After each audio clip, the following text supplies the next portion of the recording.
We could have events in the future where the power grid will go down and it's not in any reasonable time coming back on. For instance, if when the power grid went down, some of our large transformers were destroyed, damaged beyond use.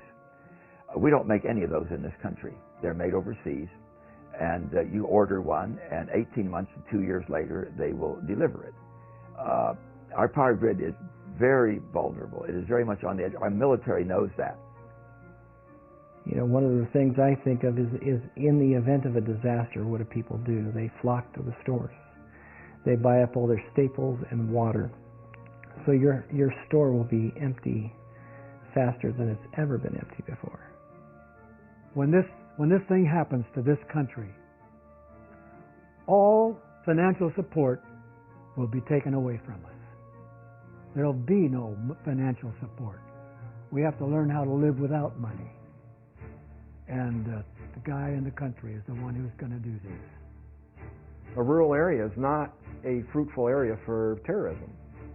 The terrorists are going to be looking for the biggest bang for their buck they can get, the highest yield of death.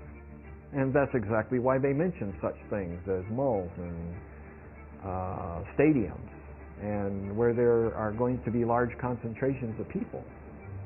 So there are a number of events that could create a situation in the cities where civil unrest would be a very high probability.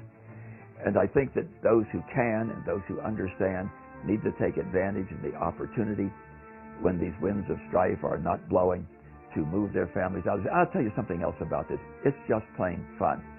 When you're looking at the challenge of what do I have to do so that I'm independent of the system? We need to get out.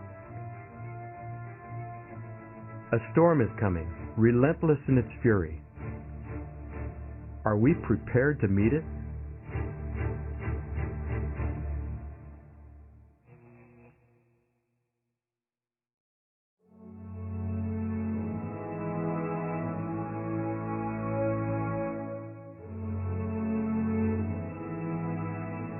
Hi, I'm Edwin, and this is my brother John, and we want to welcome you to Bountiful Blessings Farm.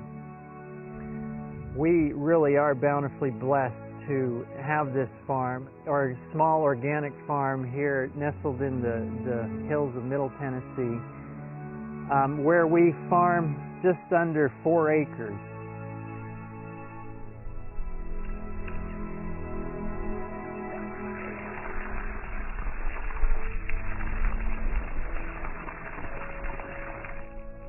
You see all that pressure there.